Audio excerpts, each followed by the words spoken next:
7/5/2024 তারিখের এইমাত্র চলে এলো আকবর মোবাইল শপে সব নিউ কালেকশন।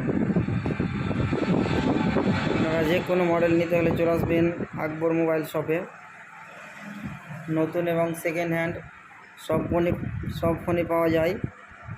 আকবর মোবাইল শপ হচ্ছে পণ্ডিতপুর মোড় থেকে একটু এগিয়ে এসে সামনেই পড়বে শের বেঙ্গল হোটেল অ্যান্ড রেস্টুরেন্ট, তার সামনাসামনি আকবর মোবাইল শপ। আপনারা নতুন ফোন কিস্তিতেও পাবেন। 7/5/2024 তারিখের এইমাত্র চলে এলো আকবর মোবাইল শপে সব নিউ কালেকশন। আপনারা যে কোনো মডেল নিতে হলে চলে আসবেন আকবর মোবাইল শপে। নতুন এবং সেকেন্ড হ্যান্ড সব ফোনই পাওয়া যায়। আকবর মোবাইল শপ হচ্ছে পণ্ডিতপুর মোড় থেকে একটু এগিয়ে এসে সামনেই পড়বে শের বেঙ্গল হোটেল অ্যান্ড রেস্টুরেন্ট, তার সামনাসামনি আকবর মোবাইল